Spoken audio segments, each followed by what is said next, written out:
Тэгээ өнөөдөр хууль зөвлөлтөний төвийн болон таймлын ажлын цаг бүртгэлийн ухаалаг платформын нээлтийн үйл ажиллагаа болж байна. За тэгэхээр таймлын ажлын цаг бүртгэлийн ухаалаг платформын хувьд болохоор байгууллагуудад зориулсан ажилтны цаг бүртгэлийн ухаалаг платформ байгаа. За энэ цаана яг юу явагдаад байна вэ гэхээр байгууллагуудаас ямар нэгэн нэмэлт төхөөрөмж шаардахгүйгээр ажилтан өөрийнхөө утсыг ашиглаад цагаа бүртгүүлэх тийм боломжийг бид нэр гаргаж ирсэн байна. Энэ бол шинэ технологи гэж бид нар харж байгаа. За мөн дээрээс нь сая 12 сарын 17-нд хувь хүний нууцтай холбоотой хууль батлагдсан. За энэ 5 сарын 1-ээс хэрэгжиж эхэлсэн байна. Тэгэхээр энд одоо ингээ байгууллагууд хэрхэн өөрсдийнхөө цаг бүртгэл ажилтны эрсцийг шийдэх вэ гэдэг дээр бол таймлыг бол бид бүхэн санал болгож байгаа. За манай таймлыгийн хувьд болохоор юу гэдгийг хууль гараад одоо бид нар хөгжүүлээд ингэсэн биш. Өнгөрсөн жилийн 6 сараас манай хөгжүүлэлт эхлээд Digital Nation 9 сарын 17-нд анхныхаа хуулбарыг гаргаж ирсэн. Үүнээс хойш 20 орчим удаагийн апдейт шинжилэлт орж өнөөдрийн энэ бүтээгдэхүүн таймлын маань гарсан байгаа. За тэгэхээр манай энэ таймлигийн цаг бүртгэлийн аппликейшн байгаа. Энэ маань яг ямар одоо давуу талтай ямар платформ бэ гэхэлэр тухайн одоо байгууллагад ямар нэгэн хуран унших, царай унших нэмэлт төхөөрөмж шаардахгүйгээр шууд гар утасны аппликейшнээрээ дамжуулаад тухайн ажилтан маань 3 төрлийн аргаар цагаа бүртгүүлдэг ийм амар хялбар ашиглахад амар хялбарын ийм платформ байгаа. Тэгэхээр энэ маань ажилтан болон админ гэсэн ийм хоёр хэсгээс бүрддэг. За ажилтнууд бол аппликейшнийг татаж аваад өөрийнхөө ажиллах цагийн хуваарийг хараад за цагаа одоо бүртгүүлэх боломжтой. За мөн одоо ажиллах бүх төрлийн хүсэлтүүд байгаа шүү дээ, өвчтэй, чөлөөтэй, гадуур ажиллах те эсвэл одоо зайнаас ажиллаад тарах энэ бүх хүсэлтэд одоо цаасан дээр бичээд цаг алдах шаардлага байхгүй шууд аппликейшнээрээ дамжуулаад одоо хүсэлтээ илгээчдэг. Тэгэхээр энэ одоо ажилтнад илүү давуу тал олгож өгч байгаа. За админы хувьд бол яхах гэхээр тухайн байгууллагын захирал болон хүний нөөцөөтэй ажилтнуудынхаа эрсийн мэдээллийг цаг алдалгүй шууд авна. Өдөр болгон авч болно. Дурын одоо хугацаагаа өгөөд одоо хүссэн үедээ тайлангаа татаж авч болно. Одоо ганцхан цаг бүртгэлээс гадна одоо цалингийн бас манай автоматар бодно. За хүний нөөцүүд нь одоо ажилтныхаа мэдээллийг архивлах, ажилтнуудаас санал асуулах, судалгаа авах гэх зэрэг одоо мэдээллүүдийг давхраас бүгдийн энэ 3 том функцийг зэрэг хөгжүүлж байгаа юм том платформ байгаа. Тэгэхээр ажилтан болон хүний нөөцөд аль алинд нь одоо илүү ашиглахад амар хялбар гэсэн. За тэгээ одоо ер нь байгууллагууд чинь одоо манайхаас судалгаа авч үзсэн л дээ. Цагийн одоо тайлангаа нэгтгэх гэж, цалингаа бодуулах гэж маш их одоо хугацаа шаарддаг. За доот нь 3 оны хугацаа шаардаж байгаа байхгүй. Одоо нөгөө хуруу бүртгэлээсээ ч юм уу эсвэл гар бүтлээс ингээ шүүгээл ингэдэг. За энэ асуудлуудыг манайх ерөөсөө 1 л минутын дотор шийдэж байгаа. Та бүх одоо тайлангаа Excel дээр дараад батлаа ингээд бүх одоо таны хүссэн тэр тайлан шууд энэ платформоор дамжуулаад одоо гарч ирж байгаа.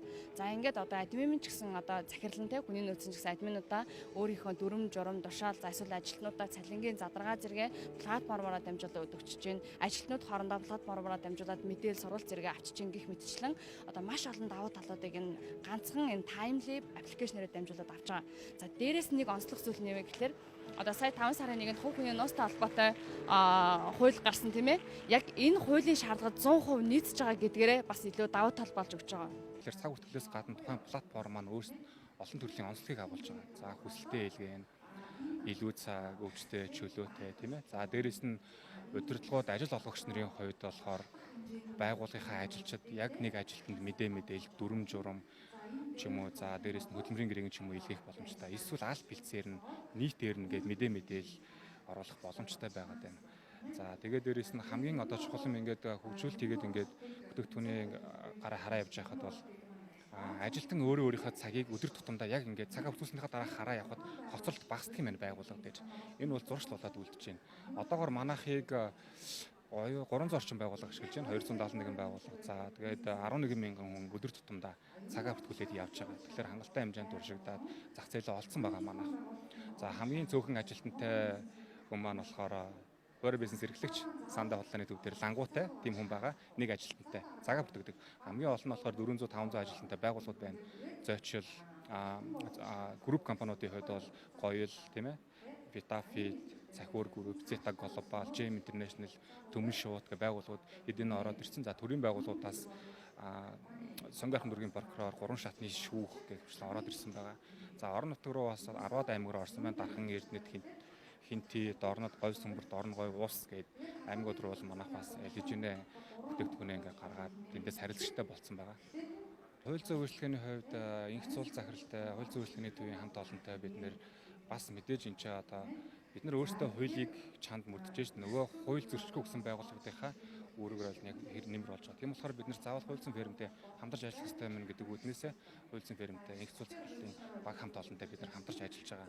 За бидний хамтын ажиллагаа бол нэг ойролцоогоор 6 сарын хугацаанд үргэлжилж байна. Одоо өнөөдөр бид нар бас энэ дээр одоо санамж жижигт гарын үсэг зурна хамтын ажиллагаа улам илүү баталгаажуулж ингэж явж байгаа. За зөвлөх үйлчлэгээ ямар яг хэрэгтэй вэ гэхээр бид нар нөгөө нэг мэддэг мөртлөө мэддэггүй маш олон зүйлүүд байдаг байхгүй юу. Тэгээ нөгөө өөрсдөө мэддэг юм шиг хийж чаддаг юм шиг явж байгаа тэгэхээр алдаа гаргадаг. Тэгээ энийг нэгдүгээрт энэ эрсдлийг чинь бууруулах, энэ алдаа гаргахыг чинь сэргийлэх цаг хугацаа орон зай энэ хэмнэх боломжийг олгодог байхгүй юу. Дээр нөгөө нэг өөрсдөө чи хийж байгаа ажилд янз бүрийн асуудал үүсвэл нөгөө зөвлөх үйлчлэгээ тухайн яг мэрэгжлийн зөвлөх үйлчлэгээ авснараа нөгөө тэр алдаа дутагдсан маш богино хугацаанд засах, сэргийлэх юм боломж үүснэ. Нөгөө байгууллагууд бол нөгөө мэдээж хэрэг санхүүгийн нөөц болцсоос ашиглаад янз янзын асуудал гаргана л да. Мэдээж хэрэг нөгөө өөрсдөө төсөв мөнгөө хэмнэх, за нөгөөдхөө одоо энэ болдгол юм чинь энийг ингээ хийчихээ. Эсвэл танил мэддэг хүнээсээ нэг асуусан болдог ч юм уу те.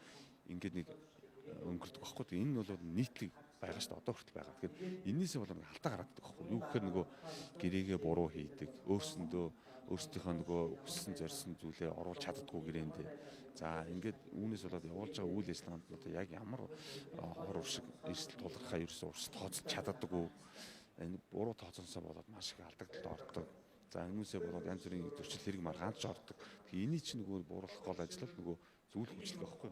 Анх хууль боловсруулж явах үйл явцаас эхлээд өөрсдийн нөгөө нэг болж байгаа болохгүй байгаа зүйлээр саналаа тусах хэрэгтэй байхгүй. Тэгжиж тэр хууль чинь нөгөө амжилт хэрэгждэг байхгүй.